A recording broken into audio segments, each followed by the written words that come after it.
right, your Lordship will use this. Now, well, the first submission, and I'm not going to follow this sequence. Allow me to oralize. Well, my first of my 8 facets is something which is repeatedly fallen from your Lordships, and well, yesterday it fell directly from my Lord Justice Narasimha. That well, your Lordship is concerned about democracy, majority becoming less, or your Lordship use the word overwhelming numbers going this way or that way. This connects with that. Mr. Sibbal has answered in one way. I'm now giving your Lordship a different facet. Because my submission is that your Lordship has to go back to the origins of the 10th schedule. And first point under this head, is that the 10th schedule has two components, not only one. One is a prohibitory negative code. It's a negative code. So a negative code is what you should not do. Violating a whip, voluntary resignation, cohabiting with other people, etc. But there is also an affirmative, positive part of that code. And what the 10th schedule does is to strike a balance between the negative and the positive by a constitutional amendment.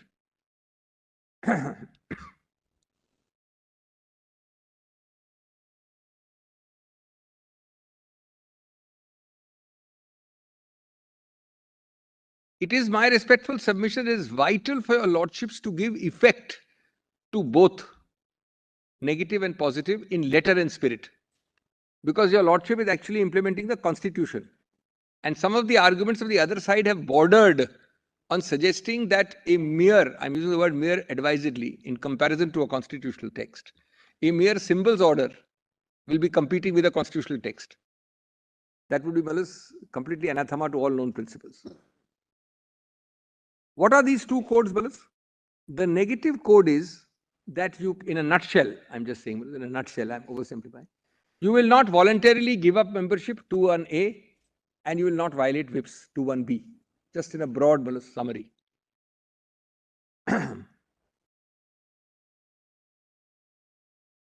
What is the affirmative permissible activity? You are entitled to dissent only within that permissible zone. Otherwise, why enact the 10th schedule, Malas? Prior to 85, you didn't have the 10th schedule.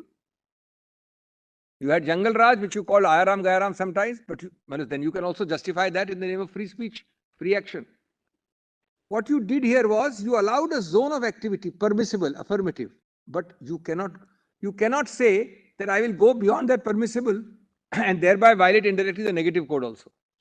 What is that permissible activity? The affirmative code of conduct. One is a faction or a split till the 91st Amendment. They gave you an escape route, advisedly, consciously. That has gone. It was there. So, the Constitution famous thought that along with a negative code of conduct, so as not to stifle you completely, we give you an escape route, exit route of faction or 1/3 or whatever it was called. Second, merger.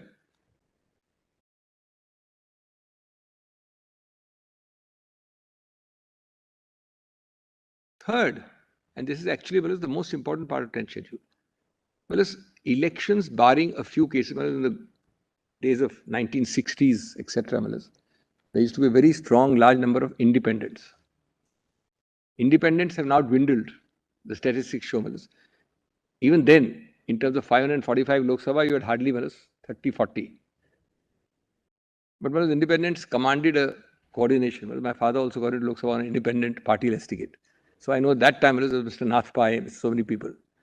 But today, even then, party democracy was, everything was based on party. You got a ticket and you fought and you won because the party projected you as its candidate. That is now, much, much truer after the 60s, 70s onwards. Today, the number of independents compared to the 60s would be a fraction. So it's party-based democracy. You like it or not, it's not for anybody to question. We've chosen it, there's nothing perfect. Some people say US is better, some people say European, but this is what we've chosen. Now, This third balance. Third point is what? What is the So point? one is Split is Split. permissible. split, Merger second is is merger. permissible. Third now. What's the third point? Third comes with the light of what I said just now. The whole idea of the 10th schedule is resign and recontest. That's what is stopping you from doing. You enter the door through this door, and then you retain your ministership and seat while exiting through the other door. Sorry, not permissible. Resign, have the courage of your conviction. Now, you are a very vocal freedom speaker. You have the courage of your conviction. Which Justice Jeevan Reddy referred to in that extract. I'll be dealing with some of It that. was not in the context of the 10th schedule. But I'll be dealing with that. Some judgments have referred to it. I'm going to suggest, because this is the core question my Lord Narasimha asked, my Lords asked earlier. What do we do when an overwhelming set of people want to express dissent? 9/10, let's say 9 out of 10. Let's take an extreme example. How do we balance and countervail these two competing balances? The 10th schedule says you can go thus far in balancing, not further. Whereas if you are so much for free speech, courage of your conviction, this is a rotten party, I can't say, resign and contest. Recontest, what is the problem? Then the fourth is the exemptions. Apart from merger, there's an exemption clause, condonation, whatever. All that is given there.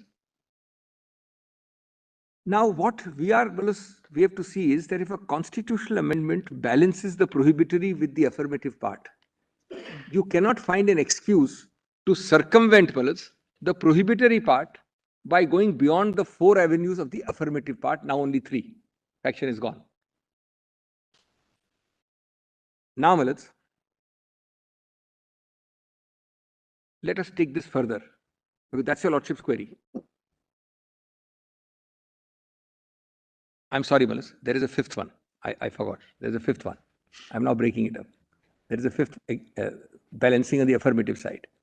You are so concerned about free speech. You are resigning is one. Or you absolutely hate where you are. You go to the Election Commission and start your para 15 proceeding that I am the real party. But you do that without indulging into the prohibitory part. That's keeping the sanctity of the 10th schedule. Now I'm addressing the core dilemma of my lords. Let me develop it, in a minute. That's also a statutory remedy, lower than constitutional. So the fifth is, now actually only 4, because that faction is gone, split is gone. So 4. The fourth would be file a complaint to the Election Commission, say, look, 9 of us are standing here, we are the party, recognize us. Till then, don't do any prohibitory activity. The Election Commission will or will not recognize you and is subject to challenge. What does this do, This maintains the sanctity of the 10th schedule and maintains the negative and the affirmative parts of the 10th schedule. What does my Lord normally prefer? A option I give your Lordships which reduces the other option to vanishing point? Or an option which harmonizes both? Elementary principles tell your Lordship by 1,000 cases that your Lordship prefers the harmonization approach. Elementary common sense shows that my learned friend stand reduces the 10th schedule to vanishing point. It is as good as a dead letter or a repeal.